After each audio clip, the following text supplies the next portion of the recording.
شکر خدا کرو ماہ رحمان آ گیا، تقسیم کرنے نعمتیں رمضان آ گیا۔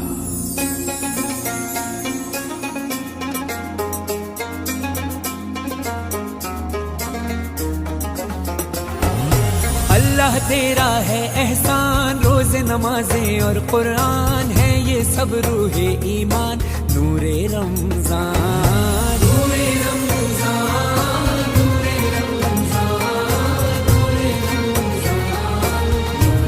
رمضان۔ اعوذ باللہ من الشیطان الرجیم، بسم اللہ الرحمن الرحیم، الحمد للہ رب العالمین، وصلی اللہ علی محمد و اہل بیتہ الطیبین الطاہرین، اما بعد فقد قال اللہ الحکیم فی القرآن المجید، بسم اللہ الرحمن الرحیم، کتب علیکم الصیام کما کتب علی الذین من قبلکم لعلکم تتقون۔ معزز سامعین کرام و ناظرین محترم، السلام علیکم ورحمۃ اللہ وبرکاتہ۔ سب سے پہلے میں لائیو امفا پروڈکشنز کا اور جناب آفتاب صاحب اور اکبر صاحب کا تہہ دل سے شکر گزار ہوں کہ جنہوں نے مجھے بہترین موقع دیا، اسی سے ثواب بھی ملے گا اور کچھ باتیں آپ تک پہنچانے کی سعادت بھی ملے گی۔ عزیزان محترم، قرآن مجید میں اللہ نے ارشاد فرمایا، یا ایھا الذین آمنوا، اے صاحبان ایمان، کتب علیکم الصیام، آپ پر روزوں کو فرض کیا گیا، کما کتب علی الذین من قبلکم، اسی طریقے سے جیسے گزشتہ امتوں پر بھی ہم نے روزے کو واجب قرار دیا، لعلکم تتقون، تاکہ تم متقی ہو جاؤ۔ عزیزان ایمان، روزے کا تقوی سے بہت قریبی تعلق ہے، کیونکہ جو معنی تقوی کے ہیں وہی معنی روزے کے بھی ہیں۔ تقوی کے کیا معنی ہے؟ علماء بتاتے ہیں، تقوی کہتے ہیں محرمات سے اپنے آپ کو بچانا، محرمات انجام نہ دینا، یہ تقوی کی علامت ہے۔ اب محرمات میں کیا چیزیں آتی ہیں؟ واجبات کو چھوڑ دینا محرمات ہے، لہٰذا واجبات کو چھوڑنا یہ گناہ ہے، واجبات کو نہ چھوڑنا یہ تقوی ہے۔ اور اسی طریقے سے گناہوں کو انجام دینا یہ فسق اور فجور کہلاتا ہے، اور گناہوں کو ترک کر دینا یہ تقوی کہلاتا ہے۔ اسی لیے محرمات سے بچنا یہ تقوی کہلایا۔ اسی طریقے سے صوم، اسی طریقے سے روزے کی بھی یہی معنی بنتے ہیں۔ روزے کی کیا معنی ہے؟ الامساک، امساک کہتے ہیں بچنا، اپنے آپ کو بچانا۔ تو عزیزان محترم، اپنے آپ کو حرام چیزوں سے بچانا یہ روزہ کہلاتا ہے۔ جو معنی تقوی کے ہیں وہی معنی روزے کے بھی ہوئے، لہٰذا اسی لیے اللہ نے قرآن مجید میں ارشاد فرمایا، لعلکم تتقون، روزہ اس لیے رکھنا چاہیے تاکہ تم متقی بن جاؤ۔ اور عزیزان محترم، سوال یہ ہے کہ اللہ ہمیں متقی کیوں بنانا چاہتا ہے؟ متقی کا معیار کیا ہے؟ اس کے بعد میں آپ کو اپنا ٹاپک جو بتاؤں گا انشاءاللہ اس پر گفتگو ہوگی۔ آج کا جو ٹاپک ہے، روزے کی عظمت اللہ کی نظر میں، تو لہٰذا سب سے پہلے روزے کی تعریف ہو جائے، پھر انشاءاللہ روزے کی اہمیت اور روزے کی عظمت پہ انشاءاللہ گفتگو ہوگی۔ اللہ ہمیں متقی کیوں بنانا چاہتا ہے؟ عزیزان محترم، آئے ہم قرآن کی طرف، قرآن کو سہارا بنائیں، قرآن سے پوچھیں آخر متقی کو اللہ کیوں پسند کرتا ہے، متقی کا مطلب کیا ہے؟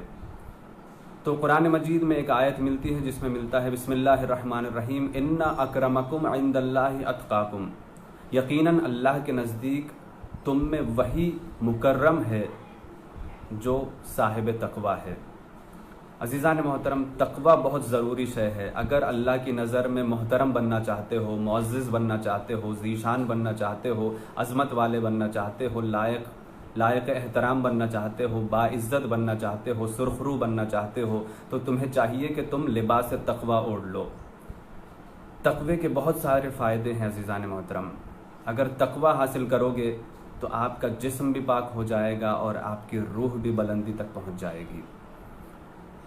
تو عزیزان محترم، متقی بننا ہے تو روزہ رکھنا پڑے گا۔ روزہ انسان کو متقی بناتا ہے، روزہ انسان کو تقوی الہی سے آشکار کرتا ہے، آگاہ کرتا ہے، انسان کو راہ راست پر روزہ لے کے آتا ہے، انسان کو قرب خدا کی منزلوں تک یہی روزہ پہنچاتا ہے۔ عزیزان محترم، اللہ کو روزہ بہت زیادہ پسند ہے، اسی لیے جب جناب موسیٰ کوہ طور پہ جاتے تھے تو اللہ کہتا تھا روزہ رکھ کے آؤ، مجھے روزہ رکھنے والے بہت زیادہ پسند ہے۔ جب توریت کو دیا گیا تو جناب موسیٰ 30 دن روزے رکھ کے گئے تھے توریت کو لینے کے لیے، اور ماہ مبارک رمضان وہ مہینہ ہے کہ جس میں اللہ نے اپنے پاک اور مقدس کتاب جسے قرآن کہتے ہیں اسے اسی مہینے میں نازل فرمایا، اور اسی مہینے میں روزوں کو بھی بندوں پر واجب قرار دیا تاکہ انسان عبادت کرے اور قرب الہی حاصل کر سکے۔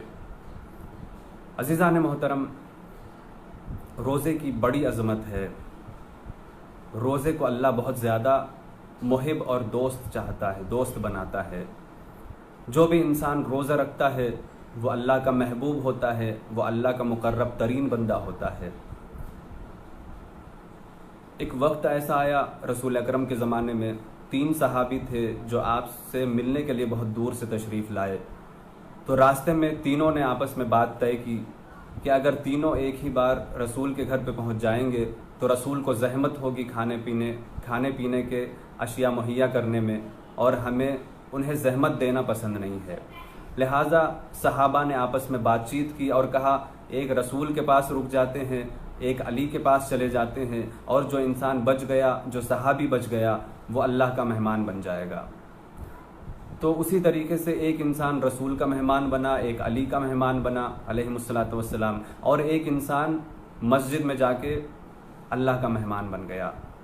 جب صبح کا وقت آیا نماز پڑھنے کے لیے، رسول خدا کا بھی مہمان آیا، مولائے متقیان کا بھی مہمان آیا۔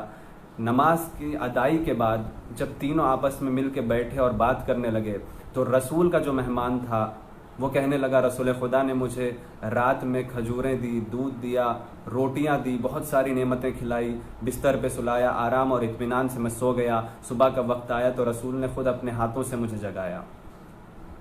تو مولا کائنات کے جو گھر میں مہمان تھا وہ بھی یہی کہنے لگا، لیکن جو اللہ کا مہمان تھا وہ بہت پریشان تھا، وہ کہنے لگا میں اللہ کا مہمان تھا لیکن میں رات بھر بھوکا رہا، میں رات بھر پیاسا رہا، نہ مجھے کوئی روٹی دینے والا تھا نہ مجھے کوئی پوچھنے والا تھا۔ اتنے میں اللہ کی رحمت جوش میں آئی، اللہ نے جبریل کو بھیجا اور جبریل کے ذریعے سے رسول خدا تک ایک پیغام پہنچایا، اور جبریل وہ پیغام لے کے رسول کی بارگاہ میں پہنچے اور کہنے لگے یا رسول اللہ، اللہ نے آپ کو درود و سلام سے یاد کیا ہے، اور اس کے بعد آپ کے سامنے یہ بات عرض کرنے کے لیے کہا ہے کہ اللہ کا جو مہمان ہے وہ رات بھر میری عبادت میں گزارا، اور رسول خدا اور علی کے جو مہمان تھے وہ رات بھر بستر پر سوتے ہوئے گزارے، لہٰذا میرا جو مہمان تھا وہ زیادہ بافضیلت ہے۔ اور اس کے بعد دوسرا پیغام اللہ نے پہنچوایا کہ دیکھو میرے مہمان سے یہ پیغام پہنچا دو کہ اگر بھوک اور پیاس سے زیادہ عظیم شے ہوتی تو میں اپنے مہمان کو پیش کر دیتا۔ دیکھا اپنے عزیزان محترم، اللہ کو بھوک اور پیاس جو اس کی راہ میں اور اس کی بارگاہ میں اس کی خوشی کی خاطر، اس کی رضایت کی خاطر، اس کی قربت کو حاصل کرنے کی خاطر اگر کوئی بھوکا رہ جاتا ہے، کوئی پیاسا رہ جاتا ہے تو یہ عمل اللہ کو بہت زیادہ پسند ہے۔ عزیزان محترم، اسی لیے روزے کی بڑی عظمت ہے اللہ کی نظر میں۔ حدیث قدسی میں یہ حدیث ملتی ہے، اللہ نے ارشاد فرمایا الصوم لی وانا اجزی بہ۔ دو طریقے کے اعراب ملتے ہیں، اجزی بھی ملتا ہے اور اجزا بھی ملتا ہے، اجزی اور اجزا۔ الصوم لی وانا اجزا بہ، الصوم لی وانا اجزی بہ۔ عزیزان محترم، دونوں کے الگ الگ معنی علماء نے ہمیں بتائے، اور دونوں کے دونوں معنی صحیح ہیں، درست ہیں۔ پہلا معنی اگر اجزی سے کرتے ہیں تو اس کا معنی یہ ہوتا ہے الصوم لی، روزہ میرے لیے ہے، اللہ فرماتا ہے روزہ میرے لیے ہے اور میں خود اپنے ہاتھوں سے اس کی جزا دوں گا۔ اللہ اکبر۔ آپ سوچیں روزے کی عظمت کیسی ہے اور اللہ کی نظر میں اس کی اہمیت کتنی زیادہ ہے۔ اور اگر اس طریقے سے پڑھیں الصوم لی وانا اجزی بہ، تو معنی اس طریقے سے آئیں گے، اللہ فرماتا ہے روزہ میرے لیے ہے اور میں خود اس کی جزا بن جاتا ہوں۔ العظمت للہ، عزیزان محترم، جس کی جزا اللہ بنتا ہے اسے روزہ کہا جاتا ہے۔ روزے میں اور دیگر عبادات میں بہت زیادہ فرق ہے۔ یوں تو ساری اللہ کی عبادتیں ہیں، لیکن سب میں سب سے زیادہ جو منفرد ہے وہ روزہ ہے۔ آپ پوچھیں گے کیسے؟ میں آپ سے سوال کرنا چاہتا ہوں، نماز اگر کوئی انسان پڑھنا چاہتا ہے تو نماز دکھائی دیتی ہے یا نہیں دیتی؟ دکھائی دیتی ہے۔ اس کا قیام دکھائی دیتا ہے، اس کا ذکر کرنا دکھائی دیتا ہے، اس کا سورہ پڑھنا دکھائی دیتا ہے، اس کا سجدے میں جانا دکھائی دیتا ہے، اس کا تشہد دکھائی دیتا ہے، اس کی قنوت دکھائی دیتی ہے۔ تو عزیزان محترم، اسی طریقے سے اگر کوئی حاجی حج پہ جاتا ہے تو اس کا عمل جو ہوتا ہے حج کا وہ دکھائی دیتا ہے، اس کا طواف دکھائی دیتا ہے، صفا و مروہ کے پہاڑیوں پر اس کی سعی دکھائی دیتی ہے، اور شیطان کو کنکریاں مارنا دکھائی دیتا ہے۔ اسی طریقے سے جہاد لے لیجئے، جہاد میں جب انسان جاتا ہے تو اس کے ہاتھ میں تلوار دکھائی دیتی ہے، اس کی محنت دکھائی دیتی ہے، اس کی کوشش دکھائی دیتی ہے، راہ خدا میں مرنے کا اس کا جذبہ دکھائی دیتا ہے، اور شہید ہونے کے بعد اس کا خون جو زمین پر گرتا ہے وہ دکھائی دیتا ہے۔ اسی طریقے سے ساری عبادتیں ہیں، چاہے وہ خمس ہو، چاہے وہ زکوٰۃ ہو، چاہے وہ جہاد ہو، چاہے وہ قرآن کی تلاوت ہو، چاہے وہ ماں باپ کے ساتھ نیک سلوکی ہو، چاہے وہ صلہ رحمی ہو، چاہے وہ مہمان نوازی ہو، اور دوسری ساری عبادتیں آپ اٹھا کر دیکھ لیجیے، ساری عبادتیں دکھائی دیتی ہے سوائے روزے کے۔ روزہ دار جب بھی روزہ رکھتا ہے کوئی یہ گمان بھی نہیں کر سکتا کہ یہ روزے سے ہے یا نہیں ہے۔ ایک عام انسان جو بے روزدار ہے اور وہ انسان جو روزے سے ہے، دونوں ایک پاس بیٹھے ہوئے نظر آئیں تو کوئی یہ شک بھی نہیں کر سکتا کہ کون روزے سے ہے اور کون روزے سے نہیں ہے۔ عزیزان محترم، یہ انفرادیت ہے روزے کی، اس میں اللہ کی ایک صفت پائی جاتی ہے، جیسے اللہ ہے، موجود ہے لیکن دکھائی نہیں دیتا، اسی طریقے سے روزہ بھی ہوتا ہے لیکن دکھائی نہیں دیتا۔ اسی لیے اللہ نے کہا روزہ میرے لیے رکھا جاتا ہے، لہٰذا میں خود اس کی جزا بن جاتا ہوں۔ عزیزان محترم، اگر آپ بلندی چاہتے ہو، اگر آپ استغفار کرنا چاہتے ہو، اگر آپ طلب رزق کرنا چاہتے ہو، اگر آپ کے گھر میں اولاد نہیں ہے، آپ کی پریشانیاں ہیں، تو ساری چیزوں کا حل یہی ایک روزہ ہے۔ اگر انسان روزے کے ساتھ اگر دعا مانگے گا تو انشاءاللہ اس کو اللہ ضرور قبول کرے گا۔ جب شب معراج رسول اکرم محمد مصطفیٰ صلی اللہ علیہ وآلہ وسلم معراج پر تشریف لے کر گئے تو اللہ نے رسول اکرم سے یہ دو باتیں کہی، انسان مجھ سے اس وقت قریب ہوتا ہے جب اس کی دو حالتیں ہوتی ہیں، ایک پہلی حالت وہ جب وہ حالت سجدے میں ہوتا ہے، اور دوسری حالت وہ جب وہ روزے سے رہتا ہے۔ عزیزان محترم، اگر آپ قرب الہی چاہتے ہو، اللہ سے قریب ترین ہونا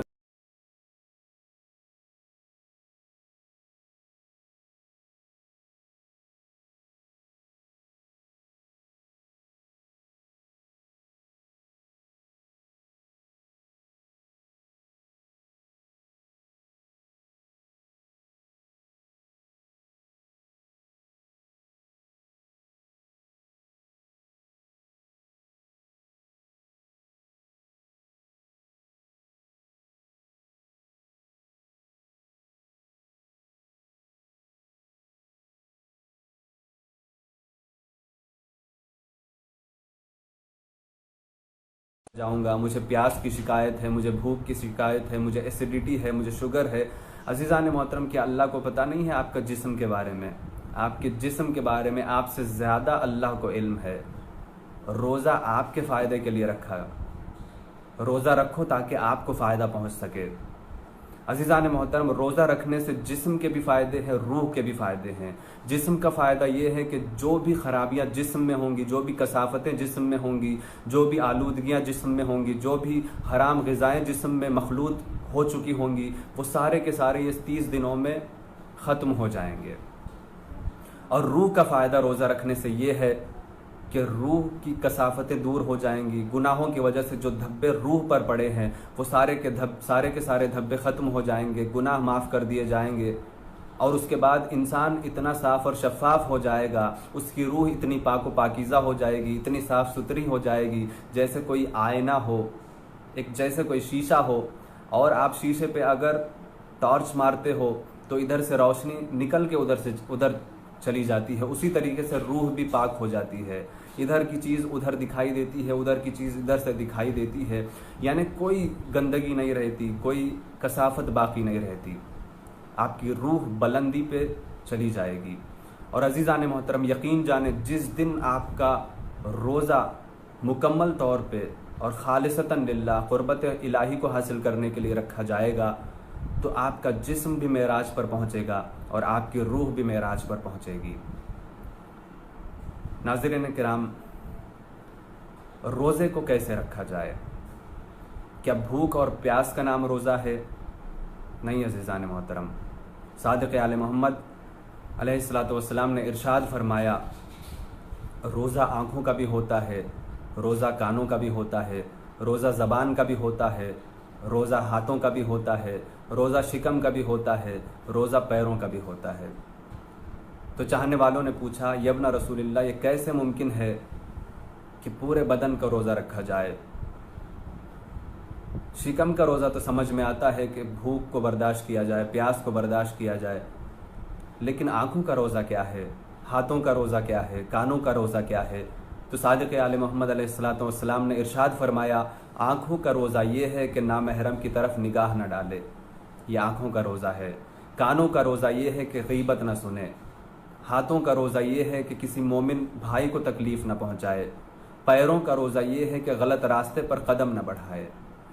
جس دن ایسا روزہ انسان رکھے گا تو وہ متقی ہو جائے گا، اللہ کے قریب ترین بندوں میں سے شامل ہو جائے گا۔ اور قرآن مجید میں مقرب بندوں کے لیے اللہ نے تسنیم جیسے نہر کو رکھا۔ تسنیم ایسے نہر کو کہتے ہیں کہ جس کا پانی صرف مقرب بندے ہی پیتے ہیں، اور انسان مقرب اسی وقت ہوگا جب وہ انسان اللہ کی بارگاہ میں اللہ کی خوشنودی کی خاطر روزہ رکھے گا۔ عزیزان محترم، روزے کے بہت زیادہ بے انتہا فائدے ہیں، اور روزہ رکھنے سے آپ کا خلوص بڑھتا ہے۔ میں آپ کو بتاتا ہوں کہ خلوص کیسے بڑھتا ہے۔ مثال کے طور پر آپ کے پاس سونا ہے، سونے کے بسکٹ ہیں، تو آپ بسکٹ سے سونار کو دے کے ایک کوئی آرنمنٹ بنواؤ، اور جو باقی بسکٹ کا جو حصہ بچ جائے گا اس کو بھی اپنے پاس رکھو، اور وہ زیور جو اسی سونے سے بنا ہوا ہے اس کو بھی اپنے پاس رکھو، اور باہر بازار میں جا کر بیچنے لگ جاؤ تو دونوں کی قیمت برابر نہیں آئے گی۔ جو آرنمنٹ کی قیمت ہے اس کی تھوڑی کم آئے گی، لیکن جو خالص سونا ہوگا، جو سونے کا بسکٹ ہوگا، اس کی قیمت آرنمنٹ سے زیادہ ہوگی۔ کیوں؟ کیا یہ سونا الگ ہے؟ کیا وہ سونا الگ ہے؟ نہیں عزیزان محترم، دونوں سونا ایک ہی ہیں، اسی سے وہ چیز بھی بنی اور اسی چیز سے یہ چیز بھی ہے، سونا دونوں ہے، لیکن آرنمنٹ میں جو سونا استعمال ہوا اس میں تھوڑی بہت ملاوٹ پائی جاتی ہے، تھوڑی بہت تانبا استعمال ہوتا ہے تھوڑا بہت، اور تھوڑی بہت چاندی بھی استعمال ہوتی ہے، یہ ساری چیزیں ملا کے ایک زیور تیار کیا جاتا ہے۔ لیکن جو سونے کا بسکٹ ہوتا ہے وہ خالص ہوتا ہے، اس میں کسی چیز کی ملاوٹ نہیں پائی جاتی، وہ 99.99% پیور ہوتا ہے۔ تو عزیزان محترم، بس اسی سے روزہ سمجھو۔ جب انسان 11 مہینے زندگی گزارتا ہے تو اس کے جسم میں اور اس کے روح میں کچھ گندگیاں مل جاتی ہیں، کچھ ملاوٹیں ہو جاتی ہیں اس کے جسم میں بھی اور اس کے روح میں بھی، جس کی وجہ سے وہ خالص نہیں ہو پاتا۔ انسان مومن ضرور ہے، اللہ کا بندہ ضرور ہے، اللہ کا عاشق ضرور ہے، نماز ضرور پڑھتا ہے، روزہ ضرور رکھتا ہے، دیگر ساری عبادتیں ضرور کرتا ہے، لیکن جب انسان روزہ رکھے گا تو جیسے پالیتین کو جلانے کے بعد پالیتین کھنچ جاتی ہے، سکڑ جاتی ہے، ویسے سارے گناہ روزہ رکھنے سے جل جاتے ہیں۔ اور جب سارے گناہ جل جاتے ہیں، جیسے سونا جتنا جلتا ہے اتنا زیادہ پیور ہوتا ہے، اسی طریقے سے ہمارا نفس بھی اتنا پاکیزہ ہو جائے گا، ہماری روح بھی اتنی بلند ہوگی اور ہمارا جسم بھی اتنا پاک ہو جائے گا۔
آپ نے بہت سارا کھانا بنایا لیکن اس میں اگر ذائقہ اچھا نہیں ہے، اگرچہ کہ کوانٹٹی کے اعتبار سے بہت زیادہ ہے، لیکن کوئی بھی اسے کھانا پسند نہیں کرے گا۔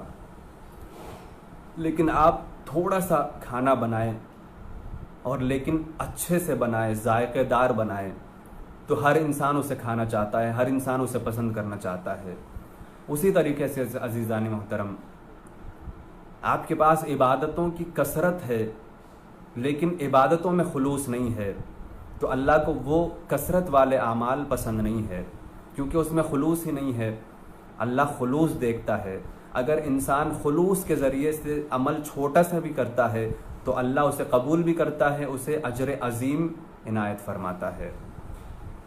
تو عزیزان محترم، روزہ انسان کو متقی بناتا ہے، روزہ انسان کو مقرب بناتا ہے، روزہ انسان کو مخلص بناتا ہے، روزہ انسان کو مومن بناتا ہے، روزہ انسان کو صاف ستھرا بناتا ہے، روزہ انسان کو طاہر بناتا ہے، روزہ انسان کو قوی بناتا ہے، روزہ انسان کو محکم بناتا ہے، روزہ انسان کو راسخ بناتا ہے۔ لہٰذا اللہ سے قریب ہونا چاہتے ہو، اللہ کی رحمتوں کو حاصل کرنا چاہتے ہو، اللہ کی برکتیں حاصل کرنا چاہتے ہو، اپنے گناہوں کو دور کرنا چاہتے ہو اور مغفرت طلب کرنا چاہتے ہو، قیامت کے دن شفاعت حاصل کرنا چاہتے ہو، تو تمہیں چاہیے کہ روزہ رکھو اور بارگاہ خداوندی میں دعا کرو۔ اللہ روزہ دار کی دعا ضرور قبول کرتا ہے۔ یہ بات ہو ہی نہیں سکتی کہ کوئی انسان اللہ کی بارگاہ میں روزہ رکھے اور دعا مانگے اور اللہ اسے قبول نہ کرے۔ اللہ ضرور روزہ دار کی دعا قبول کرتا ہے۔ عزیزان محترم، ماہ مبارک رمضان بہترین موقع ہے روزوں کو رکھنے کا، یہ بہترین موقع ہے مغفرت حاصل کرنے کا، یہ بہترین موقع ہے طلب استغفار کرنے کا، یہ بہترین موقع ہے تقوی کی وادی میں قدم رکھنے کا، یہ بہترین موقع ہے ہم اپنے آپ کو ملکوت کے عالم میں پہنچا سکتے ہیں اسی روزے کے ذریعے، ہم اپنے آپ کو ملائکہ میں شامل کر سکتے ہیں اسی روزے کے ذریعے سے۔ تو لہٰذا روزہ رکھو تاکہ آپ کے ایمان میں پختگی آئے، آپ کے جسم میں پختگی آئے۔ عزیزان محترم، روزے کے حوالے سے بس یہ کہنا چاہوں گا کہ روزہ خالص ترین عمل کو کہتے ہیں۔ روزے کی روزے کی انفرادیت ہے، ساری عبادتوں میں سے سب سے الگ ہے جو روزہ، جو دکھائی نہیں دیتا لیکن ہوتا ضرور ہے، اسی لیے اس کی جزا بھی وہی دے گا جو ہے لیکن دکھائی نہیں دیتا، جسے ہم اور آپ خدا کہتے ہیں۔ عزیزان محترم، ماہ مبارک رمضان میں اللہ نے روزوں کو ہم پر واجب قرار دیا، اور صرف روزے ہی واجب نہیں کیے بلکہ جو انسان روزے رکھتا ہے اس کے لیے بہت ساری چھوٹ رکھی گئی، بہت سارے فائدے رکھے گئے۔ جیسے کہا جاتا ہے نا، بونس، یہ ماہ مبارک رمضان بونس والا مہینہ ہے۔ ہر مہینہ ایک تنخواہ ملے گا، لیکن بونس والے جو مہینے ہوتے ہیں اس میں ڈبل تنخواہ کر دیا جاتا ہے تاکہ انسان خوشی کے ساتھ زندگی گزار سکے۔ یہ بونس والا مہینہ ماہ مبارک رمضان ہے۔ جس میں قرآن کو اللہ نے نازل فرمایا، جس طریقے سے توریت، انجیل اور زبور بھی اسی ماہ مبارک رمضان میں نازل ہوئے، تاکہ ماہ مبارک رمضان میں انسان روزے رکھے اور اللہ کی بارگاہ میں دعا کرے اور طلب مغفرت کرے۔ یہ وہ مہینہ ہے کہ جس میں کوئی انسان اگر روزے رکھتا ہے تو اللہ کہتا ہے اس انسان کے جسم سے، اس انسان کے دہن سے جو بو آتی ہے وہ بو مجھے مشک و عنبر سے بھی زیادہ پسند ہے، وہ مجھے بہت زیادہ خوشبودار محسوس ہوتی ہے جو روزہ دار کے دہن سے بو آتی ہے۔ عزیزان محترم، کس قدر روزے سے محبت ہے اللہ کو، کس قدر روزہ دار سے انسیت ہے۔ دیکھیے، روزہ رکھنے کے بعد جو بو آتی ہے وہ ہم اور آپ کو بری لگ سکتی ہے، لیکن اللہ کہتا ہے یہ مجھے مشک و عنبر سے بھی زیادہ اچھی لگتی ہے۔ روزے رکھنے کا اور ایک فائدہ یہ ہے کہ آپ عام طور پہ عام دنوں میں اگر سانس لیتے ہو تو آپ کی سانس کا کوئی ویلیو نہیں ہے، کوئی حیثیت نہیں ہے، کوئی عبادت میں اس کا شامل نہیں ہے، لیکن ماہ مبارک رمضان میں اگر کوئی روزہ دار سانس لیتا ہے تو اس کی ایک ایک سانس ایک ایک تسبیح پروردگار کا ثواب رکھتی ہے۔ عزیزان محترم، رحمتوں کا مہینہ ہے، رحمتوں کی بوچھار ہے، رحمتوں کی بارش ہے، رحمتوں کے سمندر ہے، رحمتوں کی لہریں ہیں۔ آپ اس میں ڈوب جاؤ اور اس کے بعد اللہ کے رحمتوں میں ڈوبنے کے بعد جو لطف آپ کو آئے گا وہ کسی چیز میں نہیں آپ اٹھا سکتے۔ عزیزان محترم، روزہ دار ماہ مبارک رمضان میں بہت ساری نعمتیں حاصل کرتا ہے، بہت ساری مغفرتیں، بہت ساری رحمتوں کا حامل ہو جاتا ہے۔ اس کا چلنا بھی عبادت میں شامل، اس کا پھرنا بھی عبادت میں شامل، اس کی نیند بھی عبادت میں شامل، اس کے قرآن کی تلاوت بھی عبادت میں شامل۔ وہ ایک آیت پڑھتا ہے، اللہ ایک قرآن کا ثواب دیتا ہے۔ وہ ایک کھجور کھاتا ہے، اللہ 400 سال کی 400 نمازوں کا ثواب اس کے ایک نماز کا ثواب میں تبدیل کرتا ہے۔ اس کا ہر عمل عبادت میں شامل ہو جائے گا اور اس کو اللہ خود اجر دینے والا ہے۔ عزیزان محترم، 30 دن جب انسان وہ چیزیں کرے گا جسے اللہ نے کرنے کے لیے حکم دیا تو یقین جانیں پوری زندگی اگر وہ اسی طریقے کو اور اسی سسٹم کو اگر اپنے ذہن میں اور اپنے جسم میں اور اپنے زندگی میں نافذ کرنے لگے تو اس کی زندگی بھی کامیاب ہو جائے گی۔ اللہ نے پاک چیزوں سے بھی روکا ماہ رمضان میں۔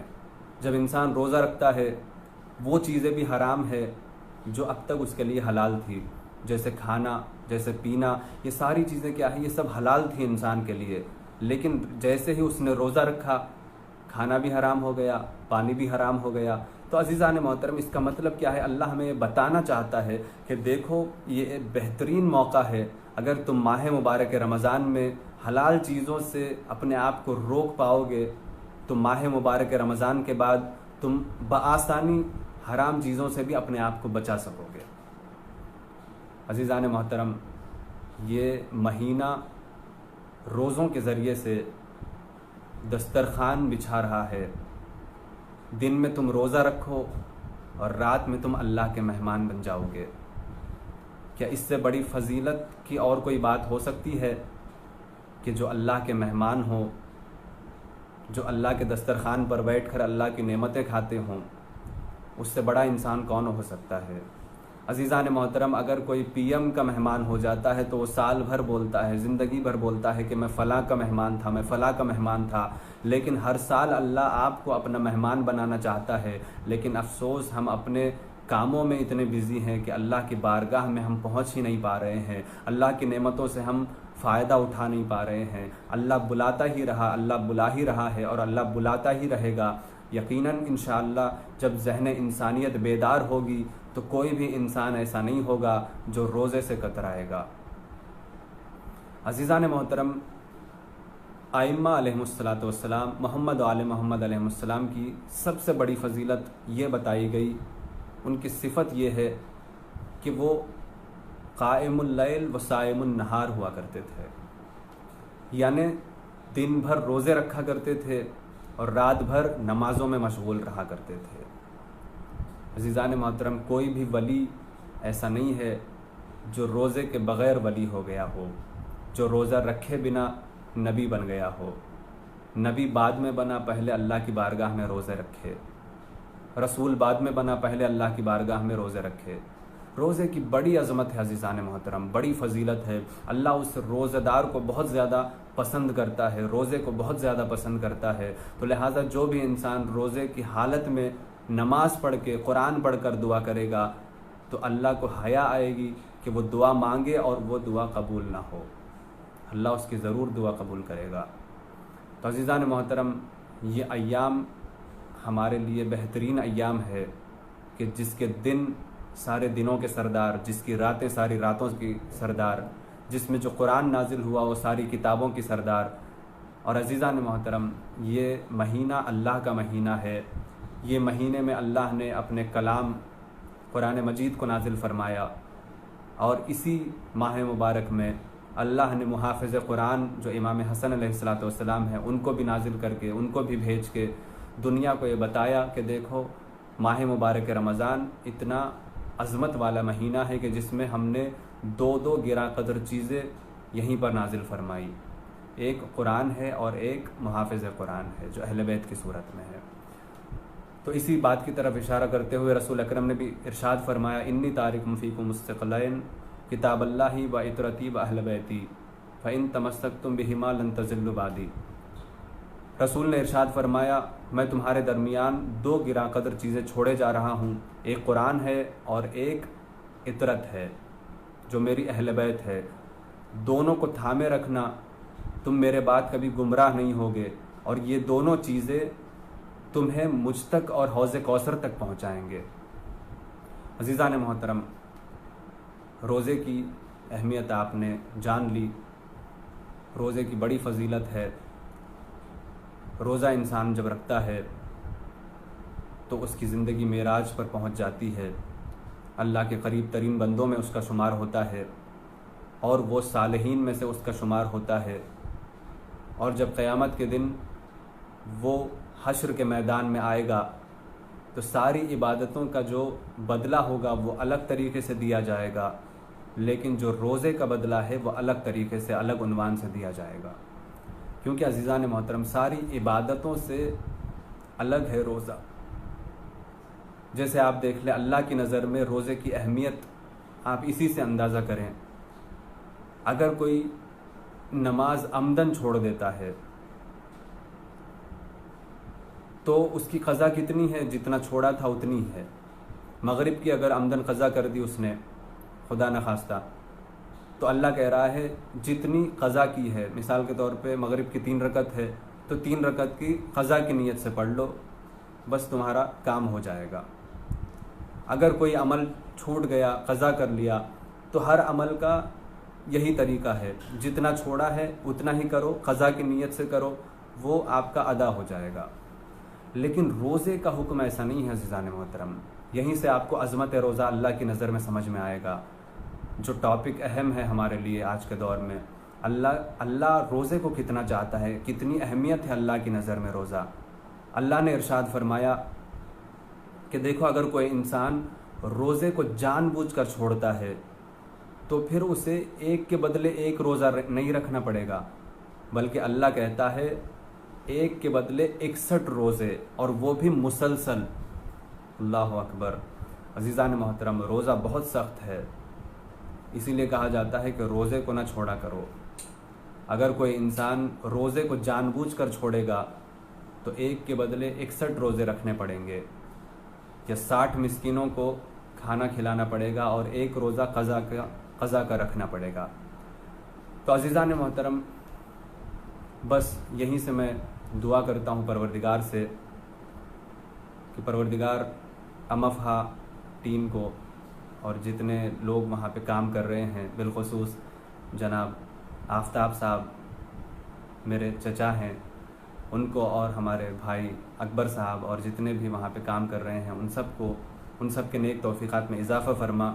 پروردگار اس ماہ مبارک رمضان میں ہمیں زیادہ سے زیادہ تلاوت قرآن کرنے کی، قرآن کو سمجھنے، پڑھنے اور اس پر عمل کرنے کی ہمیں توفیق عنایت فرما، اور ویسا بندہ بنا جیسے تو اپنا بندہ بنانا چاہتا ہے، اور ہم سب کو توفیق دے کہ ہم تیرے روزوں کو پابندی کے ساتھ بجا لا سکیں۔ وآخر دعوانا ان الحمد للہ رب العالمین، والسلام علیکم ورحمۃ اللہ وبرکاتہ۔ اللہم صلی علی محمد وآل محمد وعجل فرجہم۔